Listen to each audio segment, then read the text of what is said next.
Hola, ¿qué tal? Espero que estén teniendo un excelente día. El día de hoy tengo el gusto y el placer de poder compartir con ustedes esta conferencia o esta plática a la que le llamo la importancia de la retroalimentación con un enfoque basado en la evaluación. Soy Alejandro Minero y les agradezco mucho que se hayan conectado para poder disfrutar de este tiempo. Vamos a revisar algunos temas que vamos a tratar en esta conferencia, en esta charla. El primero es qué es la evaluación y qué es la calificación. Vamos a revisar algunas definiciones y algunas diferencias entre ellos. También vamos a revisar lo que son los métodos de evaluación o la metodología de educación que estamos llevando hoy en día.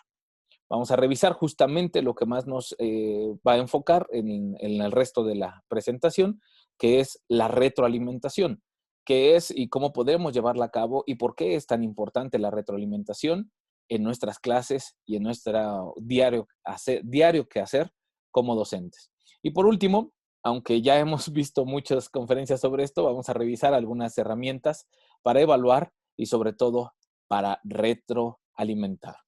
Quiero aprovechar también para reconocer y agradecer la oportunidad que nos dan de compartir este tema y quiero comentarles que es un placer para mí poder representar de alguna manera a el CONALEP Estado de México. Soy maestro de matemáticas del plantel Ecatepec 1 y les agradezco mucho la oportunidad que me dan para poder compartir este conocimiento con ustedes. Bien, vamos pues a definir lo que es evaluar. Según Gutiérrez, define evaluar como el resultado de captar, o más bien captar los resultados del curso en relación con los objetivos fijados previamente. Captar los resultados, es decir, la evaluación tiene que ver con los resultados de lo que estamos teniendo, de lo que estamos haciendo. Bien dicen que lo que no se puede medir no se puede mejorar. Por lo tanto, es importante poder captar, poder juntar, poder tener esos resultados en relación con los objetivos fijados previamente. Estos objetivos definitivamente ya los tenemos todos bien claro. No tenemos que inventar la rueda o descubrir el hilo negro. Simplemente revisamos nuestros planes de clase, revisamos nuestras guías pedagógicas, revisamos nuestros planos del mapa curricular y ahí vamos a encontrar los objetivos que tiene nuestra asignatura, nuestro módulo, lo que nosotros impartimos. Entonces, evidentemente, eso es evaluar. Una definición más es hacer juicio de valor o de mérito. Esto lo dice David Ausubel en su libro Psicología Educativa.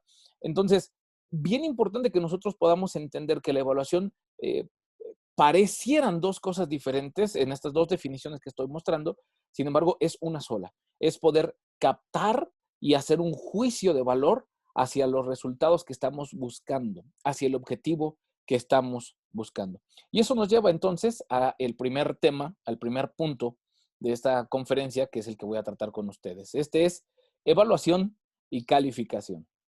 Y para empezar, déjenme le digo, no son lo mismo. No es lo mismo evaluar que calificar. Son dos cosas quizá no totalmente distintas, pero que sí van encaminadas hacia dos lugares diferentes.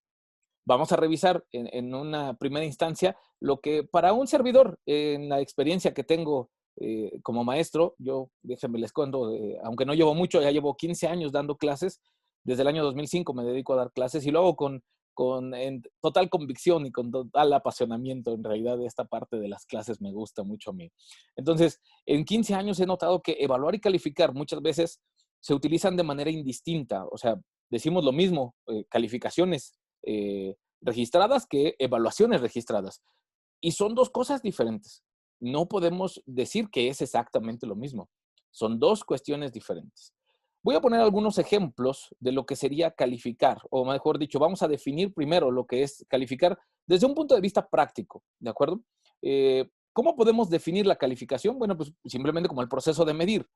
Eh, Se establece un criterio, puede ser una regla, puede ser una escala, y nosotros vemos hasta dónde llegó en la escala y entonces ahí estamos calificando. Una manera también de calificar es comparar y revisar si dos cuestiones llegaron al mismo nivel o están en nivel distinto y entonces nosotros estamos calificando. Por lo regular, estas calificaciones son numéricas, por lo regular. No estoy diciendo que siempre lo son. Ahora, esto es desde el punto de vista práctico. No estamos dando una definición ni un taller sobre calificar y evaluar. porque no es el propósito de esta conferencia. Pero para mí es importante que podamos diferenciarlo. Ahora, ¿qué sería evaluar? Bueno, evaluar también tiene que ver con asignar un valor. Entonces sí es calificar. Es ahí donde les digo que es esta parte donde se van a juntar un poquito las dos definiciones, pero vamos a ver que va más allá de asignar un valor. Este valor puede ser numérico, sí, pero generalmente no es un valor numérico, sino es un juicio de valor. Es decir, no solamente basta con decir tiene 7, tiene 8, tiene 9, sino hay que decir, ¿está bien, está regular o está mal? Y entonces, pensando en esa parte, imaginemos lo siguiente. Imaginemos que alguien obtiene una calificación de 9. Entonces, ¿qué podríamos decir? ¿Que está bien? ¿Que está mal? ¿Que está regular? Esa es la cuestión. Cuando nosotros evaluamos, es decir, cuando nosotros vamos a hacer un juicio de valor, nosotros necesitamos definitivamente decirle al alumno, ¿estás bien, estás mal o estás regular? Pero solamente con juicio de valor. La calificación sí podrá decir, estás bien, pero tienes un 9. Estás bien, pero tienes un 8. Y entonces ahí es a donde vamos juntando estos dos procesos y estas dos palabras, la evaluación y la calificación. Ahora, la parte importante de la evaluación es que nos va a permitir tomar una decisión. Y esta es la parte fundamental a la que yo llamo la diferencia entre evaluar y calificar. Cuando nosotros calificamos y cuando nosotros recibimos una calificación, no necesariamente vamos a tomar una decisión eh, con respecto a nuestro aprendizaje, ¿sale? Entonces, un estudiante obtiene su calificación de 7 y no necesariamente va a tomar una decisión, va a decir, qué bueno, tuve 7, aprobé, listo. Pero cuando estamos evaluando verdaderamente y le decimos al estudiante, tienes regular, en tu desempeño es regular, inmediatamente el estudiante nos va a preguntar por qué y a partir de entonces nos va a generar un cuestionamiento para que el alumno tome decisiones. Como ya decía, las evaluaciones pueden ser numéricas y pueden ser de juicio o solo pueden ser de juicio, es decir, una palabra, ¿no? Mientras que desde la perspectiva de un servidor, la calificación es meramente cuantitativa, o sea, nos va a decir cuánto lograste, de cuántos puntos tienes. La evaluación nos va a permitir tener resultados cualitativos, es decir, nos va a hablar de la característica de las cosas que logró el estudiante desde su perspectiva. ¿De acuerdo? Ahora, yo quiero poner algunos ejemplos, vamos, insisto, desde mi trinchera, desde donde yo estoy, desde donde lo que yo he hecho, algunos ejemplos a los que podemos llamarles calificar y algunos ejemplos que serían para evaluar. Por ejemplo, para calificar, pues simplemente contamos cuántos aciertos se tienen en un examen o si no tienen exámenes ustedes, bueno, podemos decir cuántos aciertos tienen en un ejercicio. Solo cuántos aciertos. No nos importa si el procedimiento estuvo bien, si el procedimiento estuvo mal, simplemente cuántos aciertos tiene. Entonces estoy calificando, no estoy evaluando, estoy calificando. ¿Cuántas participaciones tiene el estudiante? ¿Cuántos sellos o cuántas firmas, según el estilo de cada profesor? Eso sería una calificación, porque estamos hablando de cuantitativo. En ese sentido, la calificación se vuelve algo útil, se vuelve algo práctico, pero no nos lleva al siguiente nivel en la cuestión de la adquisición del aprendizaje. Y al final de la conferencia vamos a ver por qué y a qué me estoy refiriendo con el objetivo del aprendizaje. Ahora, ¿cuáles serían algunos ejemplos que yo utilizo para evaluar? Bueno, definitivamente utilizaría una rúbrica. Porque en una rúbrica, en primer lugar, aunque sí le vamos a dar puntos, y esa es la parte importante, no, notemos que la evaluación es un conjunto de lo cuantitativo con lo cualitativo. Entonces, vamos a tener puntos en una rúbrica, pero la rúbrica le va a decir al estudiante, estás mal porque, estás regular porque, estás bien porque, estás excelente porque. Y entonces estamos permitiéndonos a nosotros utilizar una evaluación de juicio o de valor. ¿Sale? Otras dos métodos que yo utilizo para evaluar, pues son las guías de observaciones y las listas de cotejo. Y repito, aunque los tres instrumentos para evaluar, la rúbrica, la guía de observación, la lista de cotejo o cualquier otro que ustedes puedan utilizar, nos van a dar un resultado numérico. Este resultado también es cualitativo y entonces nos va a permitir a nosotros trabajar esta parte de la retroalimentación. Ok, hasta aquí espero que vayamos siendo claros y vamos a pasar al siguiente punto, al siguiente tema, que es la metodología o el método de evaluación. Bien, primero, ¿qué es un método? Pues según Salas, es un modo ordenado y sistemático de proceder para llegar a un resultado o un fin determinado. Modo ordenado y sistemático.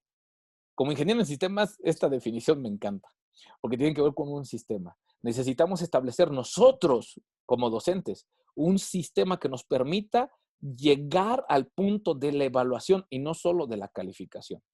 La definición de la Real Academia Española dice que es el modo de obrar o proceder. Es un hábito o una costumbre que cada uno tiene y observa.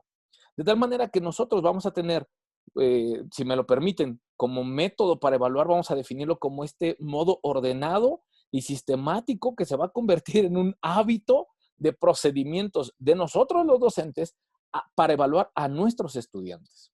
Ahora, nosotros vamos a tener diferentes métodos de evaluación o diferentes metodologías en la educación. Nosotros vamos a tener el método tradicional o el método de evaluación tradicional o método de educación tradicional. Todos nosotros, o al menos, por lo menos los que son de mi generación, por ahí de los que nacimos entre los 80, 70, 60, pues definitivamente vamos a ser producto de esta educación tradicional. Y no me dejarán mentir, la educación tradicional se basaba en los conocimientos. Por lo tanto, lo más importante en una educación tradicional, pues eran los exámenes. Y si salías mal en el examen, pues salías mal en todo, porque se enfocaban únicamente en el conocimiento. En algunos casos nos llegaban a dejar algún proyecto de investigación, o las tesinas o las tesis que nosotros llamábamos, ¿no? Pero era todo, o sea, lo que tú podías representar de tu conocimiento en el papel. Eso era lo más importante para la educación tradicional, ¿no? Sin embargo, hoy se nos habla de un modelo por competencias y estamos educando por competencias y entonces ya no es lo mismo, ya no podemos evaluar simplemente con los conocimientos y listo, ¿no? Porque ahora sí tenemos que evaluar los conocimientos, pero también tenemos que evaluar las habilidades y también debemos evaluar los valores o las actitudes que están tomando nuestros estudiantes. Es ahí en donde radica la esencia de la evaluación y no de la calificación. Porque quiero que pongamos mucha atención en esta parte. ¿Yo cómo puedo calificar si un estudiante está bien comportado o mal comportado? ¿Cuánto le puedo dar de calificación a un estudiante que tiene 2 amigos o uno que tiene 10 amigos? No se puede. O sea, simplemente el estudiante tiene el valor o la actitud de tener amistad y de ser leal o no la tiene. Y entonces no puedo ponerle 10 o 0. Entonces tenemos que poner un juicio de valor, una habilidad. Imaginemos nosotros, vamos, nosotros en este momento estamos utilizando la computadora para poder grabar esta presentación, para poder vernos a través de los medios digitales. ¿Y cuántos de ustedes son ingenieros en sistemas o licenciados en informática? Me estoy explicando. Pero tenemos esta habilidad de poder videovernos, videollamarnos, entrar a estos recursos digitales sin ser ingenieros en sistemas, sin ser licenciados en informática. Y somos capaces, tenemos la habilidad. Y entonces no podemos poner una calificación numérica para ello. Simplemente decimos, puedo hacerlo. Punto. No hay un 10 o un 0, no hay un 5, no hay un, pues como que medio puedo. No, simplemente ya estás viendo esta conferencia, ya estás utilizando tu computadora o tu celular para ver esta conferencia y entonces eres capaz. Punto. Eres capaz. No podemos evaluar tu capacidad para ver esta conferencia con un número. Simplemente, ¿eres capaz o no eres capaz? Entonces, los conocimientos, sí, en algún momento podríamos decir que los conocimientos pueden ser utilizados para evaluarnos con una calificación, con un número, ¿no? Y eso es válido, ¿vale? Ok, ahora, ¿cómo podemos nosotros, utilizando estos métodos de evaluación, llevar a cabo una evaluación para los conocimientos? Pues es muy fácil. Nosotros sabemos que existen los exámenes y o los cuestionarios para poder examinar, explorar el conocimiento adquirido de nuestros estudiantes. En el papel o en lo digital, no importa, en esta ocasión puede ser digital, pero que nos puedan dejar plasmado ese conocimiento, que saben y que pueden expresar el conocimiento que han adquirido a través de un examen o a través de un cuestionario. ¿Y cómo podemos nosotros revisar las habilidades? Pues a través de justamente ejercicios y prácticas. Y en la práctica podremos hacer una lista de cotejo y decir, esto lo hiciste bien, esto no, esto sí, esto no, esto sí. O podríamos tener una rúbrica y decir, el estudiante logró entender todas las instrucciones que se le dieron, o un 80% de las instrucciones, o ninguna de las instrucciones. Y revisar los contenidos de los ejercicios, prácticas y productos de aprendizaje que nos estén dando los estudiantes. Y ahí podemos verlo. Oye, pero entonces también podemos evaluarla con cuestionarios y exámenes las habilidades. Sí, también podría ser. Sin embargo, desde mi perspectiva, es más enfocado hacia los ejercicios y las prácticas. Y los valores o las actitudes, yo los vería más reflejados en los proyectos. Si bien es cierto que un estudiante va a poder decirnos de alguna manera, a través de un proyecto, todo el conocimiento y habilidad que tiene, la parte fundamental de un proyecto es el trabajo colaborativo. Y es ahí en donde vamos a revisar mayormente las actitudes y los valores que tienen nuestros estudiantes. Un estudiante puede trabajar muy bien solo. Y entonces, ¿dónde está el trabajo colaborativo? Un estudiante puede trabajar muy bien él solito y entonces no podríamos revisar este proceso de la comunicación. Recordemos que estamos educando por competencias y en el modelo de competencias, eh, pues están diferentes tipos de competencias en los cuales nos dice que el alumno debe comunicarse, que el alumno debe solucionar problemas y que el alumno debe trabajar de manera colaborativa, competencias genéricas 4, 5 y 8. Entonces, de alguna manera, nosotros estamos desarrollando a través del modelo por competencias que el estudiante pueda tener esta evaluación que no es una calificación numérica. No es una evaluación, no es una calificación numérica, es una evaluación de valor, de juicio de valor. Y es ahí donde vamos a hacer el enfoque nosotros, o al menos un servidor, en esta exposición, en esta conferencia. En estas últimas partes, ejercicios, prácticas y proyectos, es en donde mayormente se va a dar la retroalimentación. Es en donde mayormente voy a estar trabajando la retroalimentación. Y no es otra cosa más que simplemente decirle al estudiante qué es lo que está haciendo y cómo lo está haciendo. Ahora sí, vamos a lo que nos corresponde un poquito más en esta conferencia. Todo eso fue como introducción. Ahora vamos a ver lo que toca como retroalimentación. Según William, la retroalimentación es un recurso formativo en la necesidad de considerar la calidad de las interacciones entre el profesorado y el alumnado. Es un recurso formativo. Un recurso. No quiere decir que es el único, pero es un recurso formativo en la necesidad de considerar la calidad de las interacciones entre los profesores y los estudiantes. Es uno de los recursos. Una manera más, Sánchez Moguel lo define de esta manera. El propósito de la retroalimentación es que el maestro pueda ayudar al estudiante a continuar con los comportamientos y aprendizajes adecuados. Déjeme le comento que esta parte para mí fue fundamental mientras yo estaba formándome como docente. Soy ingeniero en sistemas, pero tengo una maestría en educación y estoy cursando una maestría en educación de ciencias exactas también. Y cuando estaba formándome en la maestría de educación y docencia, esta parte de la retroalimentación fue quitarme la venda de los ojos. Y hoy lo vamos a ver así. Déjeme, lo presento de una manera quizá un poquito diferente para usted. Imagine lo siguiente. Imagine que usted va conduciendo un vehículo y que entonces tiene que tomar decisiones. ¿Y cómo va a recibir la retroalimentación? Lo vamos a hacer a través de los espejos retrovisores. Aquí es a donde me voy a detener quizá un poquito más y por favor le pido que sea paciente conmigo. Imagine que vamos en el vehículo color azul y tenemos los instrumentos de evaluación llamados espejos de retrovisores. Si yo quiero tomar la decisión de rebasar y pasarme al carril del lado izquierdo, yo necesito observar, necesito revisar mis instrumentos de evaluación y tomar la decisión. Y entonces, imagine por favor que por alguna razón no vemos la figura 1, sino que vemos como en la figura 2, que nuestro espejo retrovisor está como en la figura 2 y no vemos el auto rojo. Y tomamos la decisión de salirnos de nuestro carril pues probablemente se genere un accidente vial. Porque no utilizamos el instrumento de evaluación de la mejor forma. Pero, ¿qué pasa si nuestro instrumento de evaluación es como el de la figura 1? Evidentemente, o sea, porque se nota, veremos que hay un vehículo y espero que todos tomaríamos la decisión de no cambiarnos de carril. Si usted toma la decisión de cambiarse de carril aún viendo el auto, déjeme le comento que está tomando una mala decisión. Pero vamos a ver el auto rojo, y entonces vamos a tomar la decisión de mantenernos en nuestro carril. Esa es la esencia de la retroalimentación. Y entonces, con esta imagen, vamos a poder hacer todo un cúmulo de conclusiones.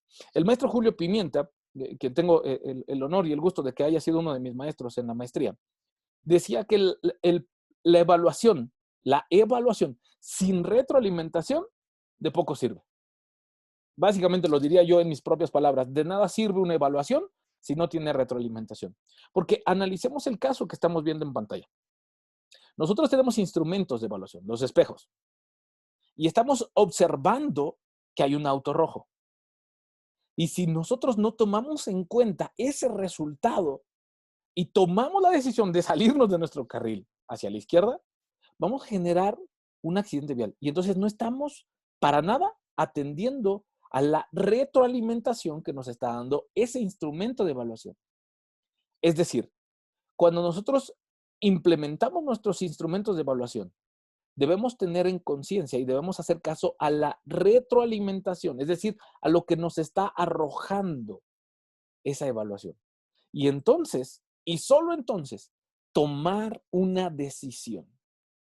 Esto es muy importante. Para poder ejecutar una evaluación correcta, necesitamos darnos la oportunidad de tomar decisiones. Entonces, regresamos al ejemplo de los espejos. ¿Qué pasa si el vehículo de atrás, en la figura 3, se está acercando mucho? Entonces yo tendría que acelerar o tendría que hacerme a un lado porque el vehículo de atrás podría embestir nuestro auto. Entonces, nuevamente, observamos, es decir, medimos, es decir, utilizamos un instrumento de evaluación y con la retroalimentación, o sea, con lo que me está arrojando, tomo la decisión. Una decisión muy consciente y muy capaz. Quizá lo que tuviéramos que hacer es irnos hacia la derecha si el auto amarillo viene muy rápido. Entonces yo tengo que observar nuevamente, le das a la figura 3, la figura 4 o la figura 5, y entonces tomar la decisión de dejar el carril central e irme hacia el carril de la derecha. Ahora, eso nos lleva a que estemos evaluando de manera general con instrumentos de evaluación, pero también existe la posibilidad de tener instrumentos de evaluación desde nuestro interior. Porque retomando el punto de que el vehículo amarillo viene muy rápido, pues yo tengo que revisar también mi vehículo de manera interna. ¿Qué tan rápido voy? ¿Puedo acelerar más? ¿No puedo acelerar más? ¿Voy a rebasar el límite de velocidad? ¿Mi vehículo está en buenas condiciones? ¿Tengo algún sensor, algún indicador que me esté diciendo que mi auto está en peligro, mi auto está en riesgo? Y entonces es cuando yo debo, otra vez, tomar la decisión. Pero esto es por la retroalimentación. O sea, cuando nosotros estamos viendo esos indicadores, tomamos nosotros la decisión. Entonces, ¿cuál es la importancia de la retroalimentación? La toma de decisiones. La definición completa que nos da Sánchez Moguel, la voy a poner aquí en pantalla, es una definición un poco larga, pero espero que me pueda ayudar a leerla. Dice que el propósito de la retroalimentación es que a partir de la información que se obtiene en la evaluación, si estas sean fortalezas o áreas de oportunidad, el maestro puede ayudar al estudiante a continuar con los comportamientos y aprendizajes adecuados y tratar de eliminar los errores que se den en este proceso. En la evaluación continua, el maestro debe ir detectando el margen de error y realizar un feedback o retroalimentación para que el alumno se dé cuenta de su nivel de logro y aprendizajes esperados. Esta definición, esta conclusión que hace Sánchez Moguel, me parece la más importante de la retroalimentación, junto con lo que expresa el maestro Julio Pimienta. El propósito, pues, de la retroalimentación es que a partir, fijémonos por favor, a partir, o sea, nuestro punto de partida es la evaluación. O sea, los instrumentos que ya estamos utilizando. Estos pueden ser rúbricas, pueden ser listas de cotejo, pueden ser eh, eh, exámenes, cuestionarios, participaciones, lo que cada uno de nosotros decidamos. Pero a partir del instrumento de evaluación, vamos a revisar cuáles son los resultados que tenemos. Y estos resultados pueden ser algo bueno, puede ser una fortaleza, puede ser algo malo, puede ser un área de oportunidad. Y aquí, bueno, evidentemente todos conocemos que en lugar de llamarle errores, pues de manera más socialmente responsable le llamamos áreas de oportunidad. Dicho sea de paso, sería genial que todos buscáramos este método del bolígrafo verde. Si usted googlea esta historia del bolígrafo verde o la historia del bolígrafo verde, va a encontrar que es mucho mejor reconocer los aciertos de un estudiante a los errores de un estudiante. Pero bueno, de cualquier manera, esto es importante. Una vez que nosotros hemos implementado un instrumento de evaluación, este nos va a mostrar si hay áreas de oportunidad o si hay fortalezas. Y eso es lo importante. A partir de eso, vamos nosotros como docentes, vamos a ayudar a que el estudiante continúe los comportamientos y aprendizajes adecuados. Vamos a ayudarle. No se trata de que ustedes y yo lo hagamos por nuestra cuenta solitos y que le digamos al estudiante todo el tiempo, ven, yo te llevo de la mano y lo estemos arrastrando, lo estemos empujando, sino que le vamos a ayudar. Pero para esto necesitamos la retroalimentación. Ahora, note por favor que en color rojo escribo la palabra tratar. ¿Por qué digo tratar? Bueno, porque aquí es importante, para un servidor es importante que entendamos que es que hay que poner esfuerzo, esfuerzo, porque el alumno elimine los errores, porque el alumno crezca en sus áreas de oportunidad y las convierta en fortalezas. Hay que poner esfuerzo, hay que animarnos lo más que podamos, hay que poner todas nuestras fuerzas, nuestro empeño, nuestros objetivos en que el alumno pueda comprender cuáles son sus errores. Uno de mis maestros en una escuela preparatoria particular, el maestro Martín Martínez, me enseñaba que una parte fundamental de la educación es la intencionalidad de lo que hacemos. Entonces, que nosotros, los maestros, a partir de hoy, o a partir de ayer, o a partir de cuando veamos el video, o a partir de cuando ustedes lo decidan, tengamos la intención de tratar con todas nuestras ganas, con todas nuestras fuerzas, de eliminar los errores de aprendizaje que tienen nuestros estudiantes. Ese es el objetivo de la retroalimentación. Ahora, analicemos la última parte del párrafo. En la evaluación continua, el maestro debe ir detectando el margen de error y realizar un feedback para que al final de cuentas, el objetivo, y yo pienso que el sueño de todo maestro es que el alumno solito se dé cuenta de su nivel de logro y aprendizajes esperados. Que el alumno solito pueda decir, sí, yo me equivoqué en esto porque no hice aquello.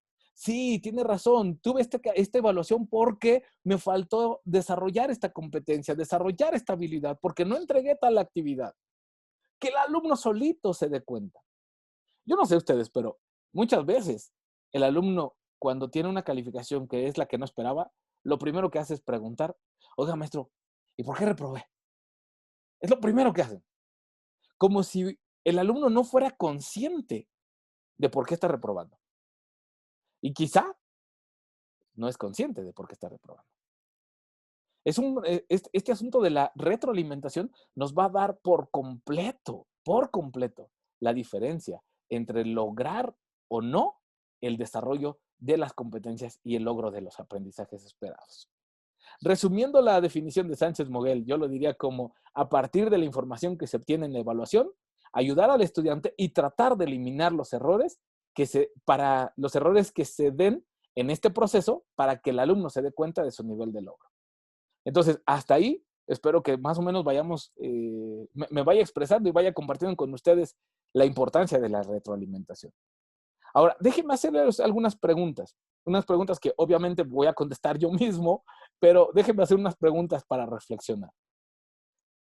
¿Cómo? La pregunta es, ¿cómo van a mejorar mis estudiantes si no saben qué están haciendo mal? O sea, nosotros ponemos una evaluación y le decimos, eh, según el subsistema que esté utilizando, tienes 6, tienes 7, tienes 8, tienes suficiente, tienes regular. Y el estudiante sabe por qué tiene esa calificación y sabe qué es lo que está haciendo mal o simplemente estás mal porque estás mal. Punto. Oiga, maestro, ¿y por qué tengo mal estas dos preguntas? Pues porque están mal. Se acabó. ¿Cómo van a mejorar nuestros estudiantes si no saben qué están haciendo mal?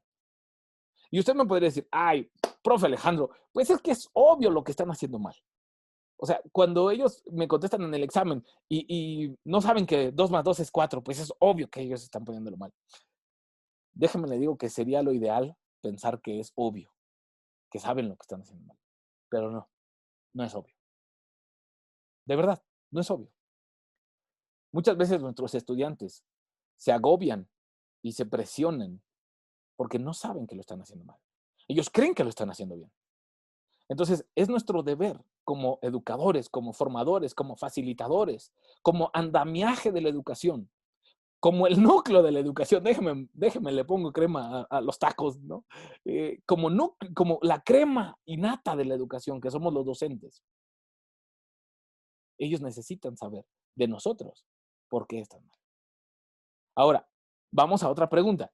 ¿Cómo van a mejorar si no saben por qué lo están haciendo mal? Porque son dos cosas diferentes, el que lo esté haciendo mal y que se dé cuenta que hizo algo mal, y que entienda y comprenda por qué lo está haciendo mal. Son dos cosas diferentes. Son dos cosas diferentes. ¿Y cómo lo van a saber? O sea, entregaste mal la práctica y el alumno podría decirme, ah, maestro, es que hice mal la práctica. Pero ¿por qué la hizo mal? ¿Qué es lo que le faltó en la práctica exactamente? Una pregunta más. ¿Cómo van a mejorar si no saben en qué momento su habilidad estuvo mal? Nosotros necesitamos decirle al estudiante qué está mal, por qué lo hizo mal, qué parte de su habilidad no está desarrollada por completo y, por supuesto, cómo van a mejorar los estudiantes si no saben qué decisión tomar.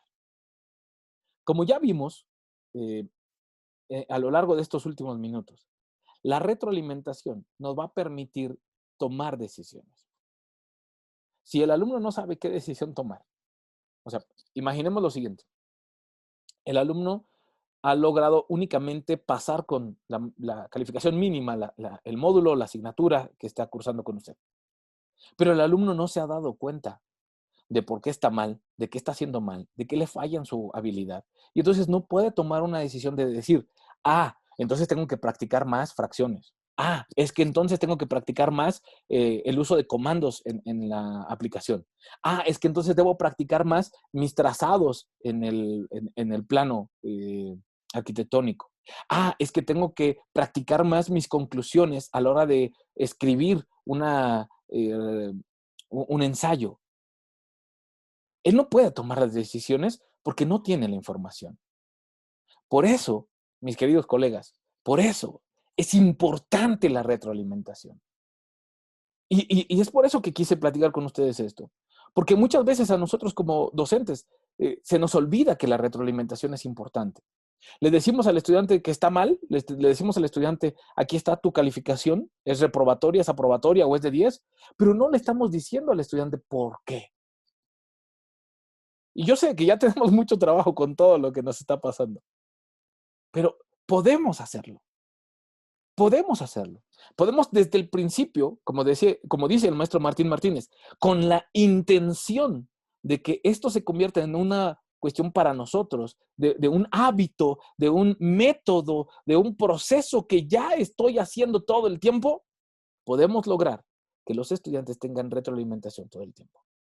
Ahora, para concluir esta plática, pues obviamente quiero hablarles de herramientas para evaluar y retroalimentar, pero solo por mención, porque ya hemos hablado en estas conferencias que gustosamente nos han organizado para este tiempo de crisis, pues ya nos han hablado de muchas herramientas y no es mi intención repetir mucha información, ¿no? Simplemente voy a hablar de algunas que a mí me parece que son las más útiles y que además en algunos de nuestros colegios pues tenemos cuentas privilegiadas, ¿no? Está, por ejemplo, Microsoft Teams. En Microsoft Teams vamos a poder crear grupos o clases y ahí podemos dar instrucciones a nuestros estudiantes y dar este feedback, esta retroalimentación de uno a uno para que nuestros estudiantes sepan por qué están obteniendo la evaluación que están teniendo y de esa manera tomen decisiones para mejorar. También está Google Classroom para los que tienen cuentas de G Suite y las dos herramientas están eh, propuestas de manera gratuita sin cuentas, digamos, premium o sin cuentas escolares. Sin embargo, cuando tenemos la posibilidad de tener una cuenta institucional, tanto de Microsoft Teams como de Classroom, pues se potencia demasiado el uso de estas dos herramientas y podemos tener en ambos, podemos tener clases, o sea, grupos, podemos tener este feedback de comentarios, de correo electrónico, de mensaje, podemos tener la organización de las tareas aquí mismo en estas dos plataformas y podemos poner una rúbrica en las evaluaciones para que le digamos al estudiante qué está haciendo mal y que pueda tomar la decisión, basado en la retroalimentación, la decisión de cambiar para la siguiente tarea. Ahora, también es importante para un servidor establecer algunos tiempos. ¿Y qué tal que podemos ir acortando un poquito los tiempos de entrega para que les demos la oportunidad de tomar la decisión y cambiar sus resultados? Eso ya es a consideración y a criterio de cada uno de ustedes y también según lo presenten o lo propongan en sus centros de trabajo. Un ejemplo muy sencillo. Yo tengo que subir calificaciones el próximo viernes. Y entonces, desde el lunes en la mañana, yo me comunico con mis estudiantes a través de Teams o a través de Classroom y les digo, esta es la actividad que tienes que resolver, me la entregas el miércoles. Y el miércoles me doy a la tarea, me esfuerzo por calificar, por evaluar y retroalimentar a mis estudiantes. Fíjense que utilicé las tres palabras, calificar, evaluar y retroalimentar a mis estudiantes. Y le digo al estudiante que no obtuvo la calificación máxima, estos son los puntos que te hicieron falta. Tienes de aquí al mañana o el viernes temprano para corregirlo si quieres. Y cuando le decimos si quieres, le estamos dando la oportunidad de tomar una decisión muy consciente para mejorar su resultado de aprendizaje. Esa es la potencia y eso es el poder de estas herramientas para evaluar y retroalimentar. Evidentemente habrá otras herramientas, voy a mencionar algunas, dos más, que son Schoology y los formularios de Google, por mencionar algunos, ¿no? Yo sé que ustedes pueden conocer a tal vez Edmodo, tal vez Moodle o cualquier otra plataforma, pero quise elegir a Schoology y a Google Forms porque son dos herramientas que son totalmente gratuitas y que nos van a permitir tener justamente esta parte de la evaluación y de la retroalimentación. Entonces, espero haber sido lo suficientemente claro con ustedes y espero que pueda haber transmitido con ustedes, hacia ustedes, perdón, esta importancia de la retroalimentación.